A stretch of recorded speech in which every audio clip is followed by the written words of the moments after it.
Hello guys, welcome to my new video, and today we're here to analyze the results from yesterday's election. Okay, this is the first of many videos I'm going to do analyzing Georgia, Pennsylvania, New Jersey, California, and Virginia. We'll start with Virginia because it's the one we have the most votes report, more than 95%. And as you can see here, Abigail Spanberger won by 15. And I said she's probably going to win by 8, and she won by 15, so I failed at that point, so sorry for that. But that was really remarkable in terms of I was not expecting this turnout, to be honest. This was high in 2021, and the election turnout was huge, very huge, and that's why this was not expected, at least by me, and I now need to apologize for that, okay? And Jay Jones won for the Attorney General race, which is also curious. I never thought that would be possible, given the scandals, given all the situation. The Democrats voted for him, and that's their right to do. I just didn't think that was possible. So in terms of Virginia here, what was curious was Loudoun County, for example, Abigail Spanberger won by 30 points, almost 29, if you will. And Kamala Harris won by about 16. So this is really the point, 16 to 30 in a suburban area. I said that multiple times. Trump is not very liked in terms of the suburban areas of the country. We saw that in 2017, in 2018, in 2019, in 2020. The Republican Party was the party of the suburbs. But when Trump came into the scene, that changed very quickly. And you can see that precisely in Loudoun County. Another place you can see that is in Chesterfield County, another suburb that voted for Trump in 2016, and voted for Glenn Youngkin, the Republican candidate, in 2021, and the incumbent governor of Virginia still. And he voted now for Abigail Spanberger by 18 points, where I think it voted for Trump for Harris by about 9 or so. So this is really the point, another difference. Another interesting thing is Spotsylvania County. This voted Republican, and it still voted in 2024 by a lopsided margin in 2021, and now in Abigail Spanberger won here by 2 points. So Spanberger is winning in the suburban areas and the ex-suburbs, because this here is an ex-suburb. Spotsylvania is really far from DC, but it matters. Prince William County, Harris won by 21. As you can see here, Abigail Spanberger won by 34. So another point in the suburbs. Of course, she did better in Fairfax County, but that's not the point here. The point is about the margins in the suburban voters, okay? Because she did better in the urban voters, but it was not as good as she did, probably, for example, Loudoun County, 12 points more. Prince William County. Where is Prince William County? I'm sorry. I'm just trying to find it. Be honest, it's 16 points, as I was saying. And then you move to this part here. You need to move by the part on Northumberland County. And, for example, here voted by 10. So this was actually a difference, because I suspected this county would vote with a winner and voted. Even in the Attorney General race, he voted with Jay Jones, but not by the margin he won. And I was expecting this to vote slightly more Democratic, but he voted slightly more Republican. But it voted with a winner, so actually it stayed with the bellwether category for the next elections. Also here, I said this county would flip in my predictions, and many of the counties here around Virginia Beach City area. And then you go to Virginia Beach properly, 10 points. But if you go here, it was only a point. So actually, this was not a better performance by Jason Myers here in Virginia Beach City area, nor by Abigail Spanberger, because I just want to try to find here. I'm sorry.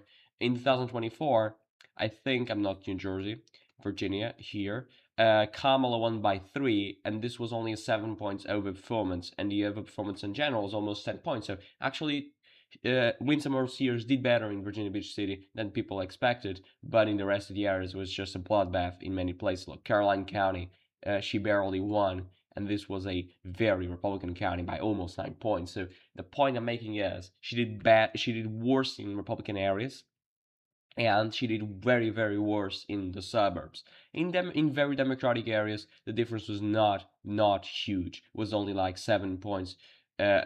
Only in terms of it was better than the whole state swing. In the Republican areas, you can see here, was about 4 or 5 points. There's still 5 counties that voted more Republican, which is curious if you think about it, but it doesn't matter. It doesn't matter for the vote in general. But the turnout was huge. 3.4 million votes in 2025, and it was about 4.5 in 2024. So it was about like 70 something percent of. I'm just making quick calculations. I'm not so sure about that number, but I think it was 70 something percent of the turnout in 2024, and it was higher than 2021, which was also very high. So this proves that high turnout benefits the Democrats, and especially high turnout in Democratic areas. Here, for example, 160,000 or more than that, 165,000 in Loudoun County, and here it was 210. So this was higher than the average national vote. You go, for example, to Charlottesville, this was 16,000 votes, and here it was 24. So the point I'm making is so resonant that this was a huge overperformance by the Democrats in many areas, like 80, 11. But this is also a Democratic, very Democratic. Here you can see here 86, but it was really the suburbs, okay? For example, here in terms of the shift, Manassas Park is a city, of course. Prince William is a suburb. Harrisburg is a very important next to a suburb. And Loudoun County, as you can see here, the suburbs. Fairfax, the biggest county in the state. Eureka, another suburb. Enrico Reich, I'm not so sure, but I think it's Enrico. And Spotsylvania here as well. So you can see here, I'm sorry, where it was. Eureka County is just right here, just to the north of Richmond. It's a suburb. It's more democratic, it's more diverse than Chesterfield, but it's the same dynamic. Okay, if one swings, the other one will swing as well. And this one here is 40 points. He voted by 40, and he only voted by 30 or 29. So 11 points difference in a very important county. And that's what I mean. When I watched the first results yesterday, I was really watching this very important counties like the suburbs and see what is shifting, and I rapidly knew that this was going to go for Democrats by a much lopsided margin than people thought.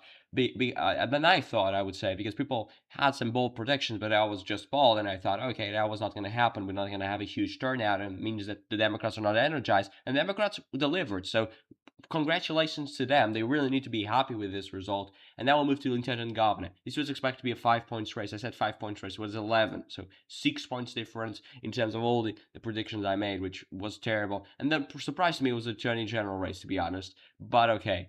And here you can see the same dynamic in terms of we don't have a performance and end up performance because this is a minor race. But really, Ashmi delivered 11 points, better than Biden in 2020. So 15 points by Abigail Spanberger, 11 points by Ashmi, and there was 7 points by Jay Jones. So 7, 11, 15. 2 out of 3 candidates did better than Biden in 2020, which was a very important win and a very big win for the Democratic Party as a whole.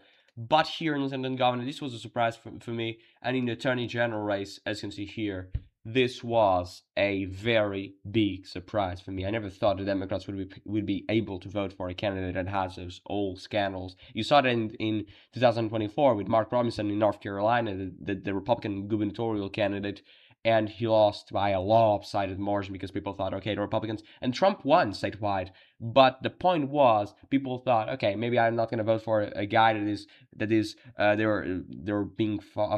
found that he is being accused of sexual assault and racial and racist messages and all of that things, and Republicans didn't vote for them. Trump got 51, I think, and he got 40. So that was the punishment he got.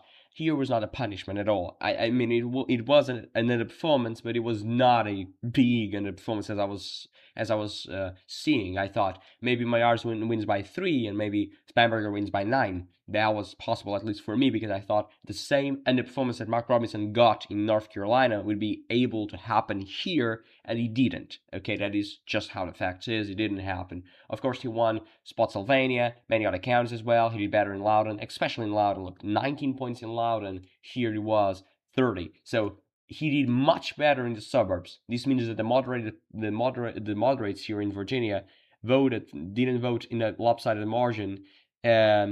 In terms of the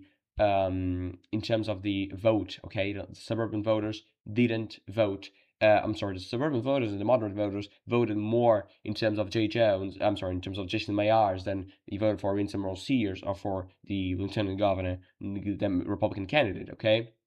And the point is, you can go, for example, to places like Eureka, 10 points better than the but he didn't do the 10 points better. But in places like the suburbs, he did 10 points better in Rico. That was 8, and there was like 10 points better again in Chesterfield, around 10 points better on Virginia Beach City. And you can see Northern County voted with Jay Jones, but only by 3, and he won by 7. That's why this county used to vote for more Democratic and the state as a whole. He voted in 2024, 2020, and he voted more Republican this time. But it is still a bellwether county. And you go, for example, to places like Prince William County, same dynamic, 63 to 37. It was a 28, I would say, 28 points, 27.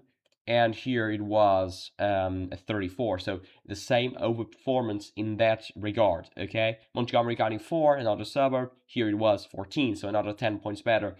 But he didn't do 10 points better, as I was mentioning. But this was the point I was making is much better in the suburbs, but still wasn't enough by a big margin, more than 200,000 votes. But this was really the key for Jason Mayars to do better in the suburbs and in the cities and in very Republican counties.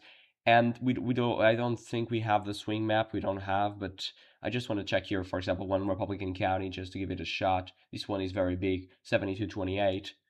Better than Trump, and here in August, for example, 75-24, also better than Trump and much better than these candidates here. But the point was so that he did better than Trump in Republican areas, looks like, but he did worse in the suburbs because Trump lost by 16 and he lost by 19, and in these places he did worse as well. Fairfax County, for example, 68, and Harris got 66, so that matters in the biggest county of the state as a whole. Then he moved now to the state legislature. This was expected to go by Democrats. I said 58-42, I think. And he's going to end up, this is not finished, but it's going to end up at 64-36. That was a big lopside. A big blow in the Republican chances of actually doing anything. But really, the point is, I mean, I didn't expect this to be so big, but the Democrats have their point. They've turned out their voters. I said the Democrats were catching up in the last periods of the week in terms of turnout, but the turnout was very strong, not in early vote, not in a mail-in vote. It was really on election day, and the Democrats delivered. Look at this. Look at the margins here. I'm sorry, just look at the margins here. Democrats won election day by 8. Trump won election day by 6 or so. So this was the biggest overperformance was on election day. And early voting here by 14 is Harris, I think it was by 8 or so, and mail-in votes was the expected. The point here was the election day vote was so much blue than people expected, and this was really the point, and the Democrats should be very encouraged with these results, but take it, this could change, but still it's a very great result for heading to out of 2025 to 2026 cycle, and that will be the point, okay? So, okay, guys, I think this was a video, a very thorough analysis of the results. I hope you guys have liked the video. Don't forget to subscribe for more. Leave your like. Gonna have beautiful videos starting 5 videos per week, okay? Starting today, November 5th. And this will just be amazing. We're gonna have the midterm year. Don't forget to subscribe, leave your like, and if you want to support the channel monetarily, you can donate the money in the first link in the comment section, because that will help me a lot, delivering much better and much more quantity in terms of the videos. Thank you, and I'll see you in the next video. Thank you.